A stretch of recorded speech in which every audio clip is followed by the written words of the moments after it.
10वीच्या नमस्कार विद्यार्थी मित्रांनो, आज आपण इयत्ता 10वीच्या प्रकरण क्रमांक 2 म्हणजेच मॅथमॅटिक्स पार्ट 2 क्वाड्रॅटिक इक्वेशन मध्ये पोहोचलेलो आहोत.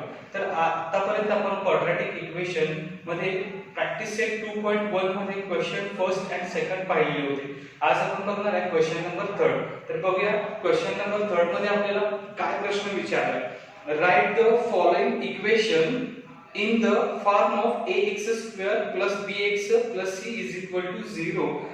Then write the value of a, b, c for each equation. Okay, म्हणजे थोडक्यात आपल्याला सांगितलं की आपल्याला जनरल फॉर्म मध्ये इक्वेशन लिहायचे आहे आणि त्याच्यामध्ये a, b आणि c च्या व्हॅल्यू लिहायच्या आहेत. ठीक आहे, तर पहिले इक्वेशन आहे 2y is equal to 10 minus y square. Okay, this equation is compared to the ax square plus bx plus c is equal to 0.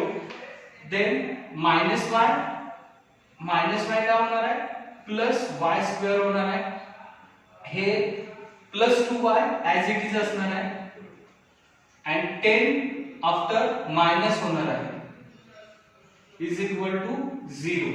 बघा, म्हणजे ज्यावेळेला आपण या बरोबर चिन्हाच्या इकडे हे इक्वेशनचा हा लेफ्ट राइट हँड साइडचा पार्ट इकडे कन्वर्ट केला, त्यावेळेला काय झाला तो -10 आणि हे प्लस y स्क्वेअर झालेला आहे. Compare this equation. आता हे आहे का बघा, ax square plus bx plus c is equal to 0 शी आहे. तर आपण आता कंपेअर करणार आहे. व्हॉट इज मीन कंपेअर करणार आहे. त्यावेळेला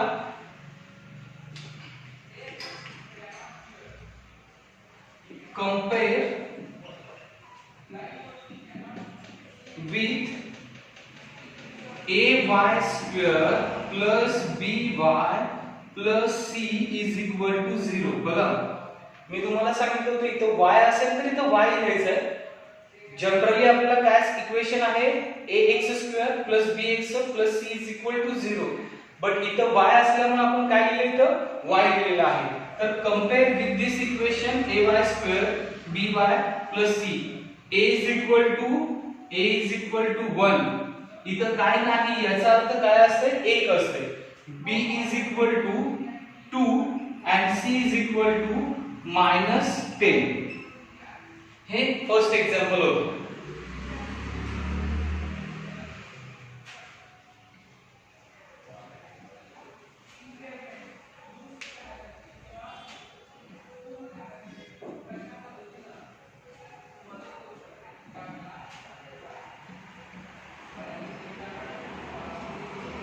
दुसरं उदाहरण बघा, आपल्याला काय दिलेलं आहे, x वजा a कंसाचा वर्ग दिलेला आहे. म्हणजेच into bracket x - 1 bracket square is equal to 2x + 3. तर या एक्झाम्पल मध्ये आपण काय करणार आहे, हे जे ब्रॅकेट आहे ते पहिला सॉल्व्ह करणार आहे. आपल्याला इयत्ता 8वी मध्ये एक्सपांड फॉर्म्युले होते, तर इथे आपण एक्सपांड फॉर्म्युले यूज करणार आहे. काय एक्सपांड फॉर्म्युला यूज करणार आहे, हे मायनस फॉर्म्युला आहे. So a minus b bracket square is equal to a square minus 2ab. Okay, इथं हियर मायनस आहे, इथं मायनस आहे म्हणून आपण इथं मायनस यूज केलं. जर इथं प्लस असतं तर आपण इथं प्लसचा फॉर्म्युला यूज केला असता, कारण तुम्हाला ते उदाहरण विचारलं जाऊ शकते. याच्या बरोबर उलट दुसरं उदाहरण विचारलं जाऊ शकते जिथं इथं प्लस येऊ शकतं. इथं प्लस असेल तर आपण इथं प्लस आणि इथं सुद्धा प्लस यूज केलं असतं. ठीक आहे, a square minus 2ab plus b square. Okay, a square आहे, b स्क्वेअर आहे, -2ab आहे. आता आपण फक्त ह्या ब्रॅकेटचे हे एक्सपान्शन फॉर्म्युला यूज करायला लागलो. तर मग a ची व्हॅल्यू काय असणार आहे, x मायनस b ची व्हॅल्यू. बघा, मी काय म्हणतोय, b ची व्हॅल्यू 1 आहे ब्रॅकेट स्क्वेअर. आता इथं आहे a स्क्वेअर म्हणजे x स्क्वेअर मायनस 2. a ची व्हॅल्यू आहे x आणि b ची व्हॅल्यू 1 आहे. मी काय सांगतोय, तुम्ही परीक्षेला काय गोंधळ घालू शकता की इथं वजा 1 आहे म्हणजे b ची किंमत वजा 1 आहे. नाही, b ची किंमत -1 नाही आहे. b ची जी व्हॅल्यू आहे ती ओन्ली 1 आहे, फक्त आणि फक्त एकच आहे. तर मग इथं 1 असणार आहे into 1 plus b square means 1 square. आता परीक्षेला काय आपल्याला हे असं लिहायचं आहे आणि मग सोडवायचं असं नाहीये. तुम्ही डायरेक्ट सॉल्व्ह करून लिहिलात म्हणजे x square minus 2 into x into 1 2x. Okay, 1 न 2 ला गुणल्यानंतर फक्त 2च येणार आहे आणि 1 स्क्वेअर 1 चा स्क्वेअर म्हणजे 1 चा स्क्वेअर केला तर 1च येणार आहे. हे झालं याचं एक्सपान्शन. हे काय झालं, या ब्रॅकेटचं एक्सपान्शन. हे ऍज इट इज आहे, त्यामुळे पहिला आपण जे आपले एक्सपान्शन होतं ते त्या साइडला लिहून घेऊया. x square minus 2x plus 1 is equal to 2x plus 3. आणि आता पुन्हा आपल्याला हे इक्वेशन सॉल्व्ह करायचं आहे. बघा काय करायचं आहे, x square as it is, कारण इथे कुठे स्क्वेअर नाहीये. 2x first as it is, कारण ax square after bx, then sorry ax square then bx then plus c. मग आता ax स्क्वेअर झाले, bx झालं, इकडे सुद्धा जे bx आहे ते इकडे घेतलं तर ज्यावेळेला ते या बाजूला येईल ते काय होणार आहे मायनस 2x. हे 2x ज्यावेळेला इकडे लिहिलंय त्यावेळेला ते मायनस झालं. पुन्हा प्लस 1 हे जे प्लस 1 आहे ते आपण काय केलेलं आहे तर इथे लिहिलेलं आहे. हे प्लस 3 ते इकडे आल्यानंतर काय होणार आहे मायनस होणार आहे. म्हणजे या बरोबर चिन्हाच्या इकडे आल्यानंतर काय होणार आहे मायनस 3 इज इक्वल टू 0. बघा आपलं जे इक्वेशन आहे ते लिहून झाल्यानंतर x square minus minus plus आहे पण साइन मायनसच आहे म्हणजे वजा 2 वजा 4 झालेला आहे मायनस 4x. आणि हे मायनस प्लस मायनस आणि प्लस आहे तर काय होणार आहे बिगेस्ट नंबर मधून स्मॉलेस्ट नंबर मायनस होणार आहे. मग बिगेस्ट नंबर आहे 3, त्यातून 1 मायनस झालं -2 येणार आहे. इथे सुद्धा काय येणार आहे -2 इज इक्वल टू 0. ओके, तर हे आपले इक्वेशन आहे. आता याचं आपण कंपॅरिझन करणार आहे. तर compare with ax square plus bx plus c is equal to 0. Okay, तर मग कंपेअर केल्यानंतर a is equal to 1, b is equal to -4, c is equal to -2.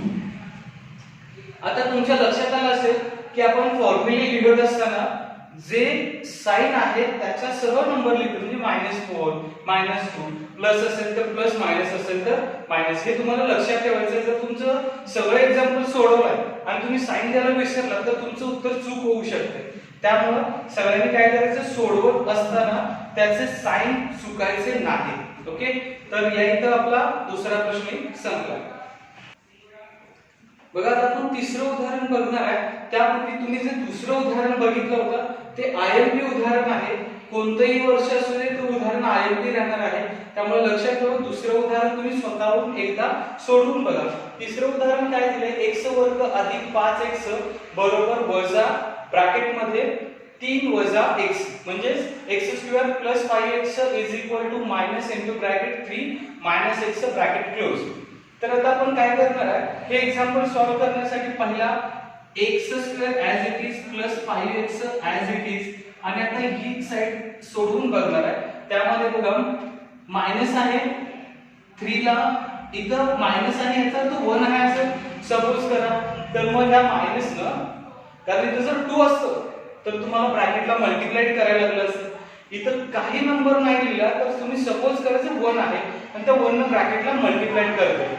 1 न 3 ला मल्टिप्लाय केलं -1 न, तर 3 1 जा 3 बट -3 -1 इंटू -x तर काय येणार आहे प्लस x. ठीक आहे, -3 minus into minus plus x. Okay, आता आपण काय करणार आहे, हे या बाजूला घेणार आहे. त्यावेळेला काय होणार आहे बघा x स्क्वेअर 5x आणि आता आपण जे व्हेरिएबल आहे ते फर्स्ट लिहिणार आहे. प्लस होतं मायनस लिहिणार आहे. आता इथं मायनस आहे तर ते प्लस लिहिणार आहे इज इक्वल टू 0.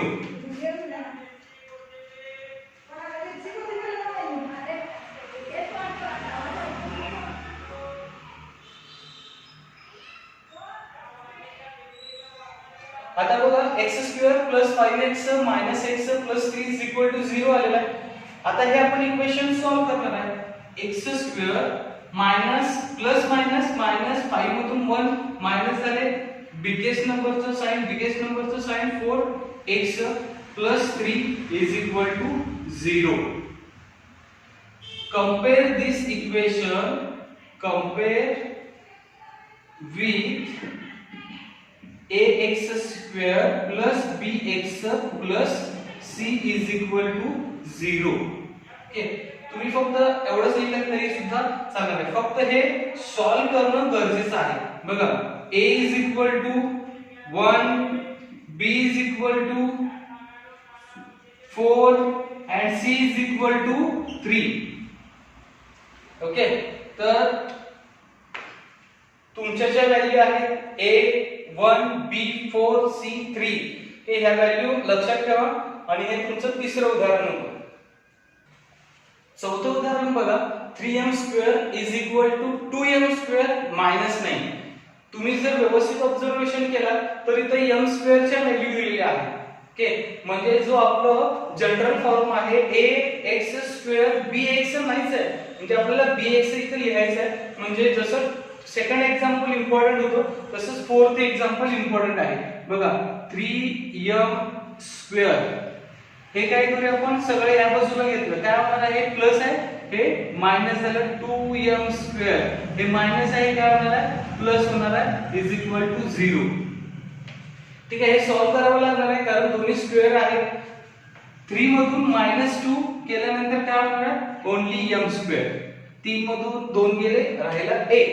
त्यामुळे m² + 9 = 0. बघा, आलेला आहे m² + 9. मात्र इथे काय नाही आहे, bx नाही आहे, म्हणजे ax² आहे अधिक bx अधिक c असतं, तर त्यामध्ये ते नाही आहे. तर आपल्याला काय करावं लागणार आहे, त्याच्यामध्ये कन्वर्ट करावं लागणार आहे. म्हणजेच m² + 0m, ओके, m लिहिलेला आहे, + 9 = 0. ओके, m² + 0m + 9 का आपण हे कंपॅरिझन केलंय सुरुवातीला. आणि आता कंपेअर विथ ax ने आता काय येणार आहे, m येणार आहे. am² + bm + c = 0. बघा, a ची व्हॅल्यू काय असणार आहे, a ची व्हॅल्यू 1, b ची व्हॅल्यू 0 आपण कन्सिडर केले and c =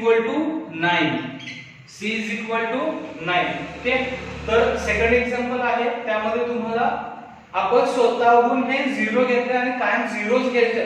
ठीक आहे, लक्षात ठेवा की हेच का आहे असं नाहीये, 0च का घ्यायचं आहे. 0m म्हणजे bm शी आपण कंपॅरिझन केलेलं आहे. या फॉर्म्युलाशी कंपॅरिझन करण्यासाठी आपण तिथे 0 ऍड केलेलं असेल. पहिल्या सुरुवातीला सांगितले a आणि b 0 असू शकते, फक्त c कधी 0 लिहायचं नाही आहे कारण ते इकडे असतेच ऑलरेडी. फिफ्थ एक्झाम्पल बघा काय दिलेलं आहे, b bracket into bracket 3 + 6p = -5. Okay, आता आपण ह्याला सॉल्व्ह करणार आहे. पहिला p न ब्रॅकेटला मल्टिप्लाय करायचं आहे, p * 3p. Okay, 3 * p 3p + 6p * p p × p 6p². Okay, अनेकदा सांगतो, p न ब्रॅकेटला मल्टिप्लाय करायचं आहे, 3 * p 3p p * 6p p × p² means 6p². -5 आहे, ते इकडे आल्यानंतर काय होणार आहे, +5 होणार आहे. +5 = 0. मायनस आहे ते इकडे आल्यानंतर काय होणार आहे, +5 होणार आहे. आता आपण कंपॅरिझन करण्यासाठी हे काय करणार, सिम्प्लिफाइड करूया. 6p² फर्स्ट लिहायला लागणार आहे, +3p + 5 = 0. Compare with ax² ax ऐवजी आता काय येणार आहे, ap². AP square plus BP plus C. Okay, so A is equal to 6, B is equal to 3 and C is equal to 5. Okay, तर हे आपलं होतं फिफ्थ एक्झाम्पल. 6 नंबरचं एक्झाम्पल काय दिलेलं आहे बघा, x² - 9 इज इक्वल टू 13 दिलेलं आहे. जर आपण पहिला हे एक्झाम्पल सॉल्व्ह केलं बघा, आपण x² ॲज इट इज लिहिलं, -9 लिहिलं आणि हे -13 झालं इज इक्वल टू 0. का -13 झालं? पक्षांतर झालेलं आहे, तिथं -13 झालेलं आहे. आता बघा आपण याला सुद्धा सॉल्व्ह केलं, x² हे मायनस मायनस प्लस झालं, मायनस मायनस प्लस तर साइन मायनसच, -22. साइन काय आले? -22. आता x² - 22 इज इक्वल टू 0. आता आपण काय करणार आहे, याला कंपॅरिझन करणार आहे. x² ax² plus bx plus c is equal to 0. तर ज्यावेळेला आपण कंपेअर करणार त्यावेळेला इथं bx नाही आहे, तर bx लिहायचं आहे पहिला, x² plus 0x plus -22 is equal to 0. बघा व्यवस्थित लक्षात ठेवा, प्लस 0x का लिहिलेलं आहे ते. आणि मग आता आपण कंपेअर करणार आहे. Compare with ax² plus bx plus c. Okay, तर मग बघा a is equal to 1, b is equal to 0 and c is equal to -22. म्हणजे a ची व्हॅल्यू 1 आहे, b ची व्हॅल्यू 0 आहे आणि c ची व्हॅल्यू -22 आहे. ओके, तर ह्या व्हॅल्यू तुम्हाला कन्सिडर करून लिहायच्या होत्या. 6 नंबरचे एक्झाम्पल 2, 4 and 6 हे माझ्या दृष्टीने महत्त्वाचे एक्झाम्पल आहे, की तुम्ही स्वतःहून सेल्फ शॉर्ट आउट करा असे एक्झाम्पल पुस्तकामधून आणि ते स्वतःहून सोडवा. तर या इथं प्रॅक्टिस सेट मधला आपला थर्ड क्वेश्चन संपलेला आहे.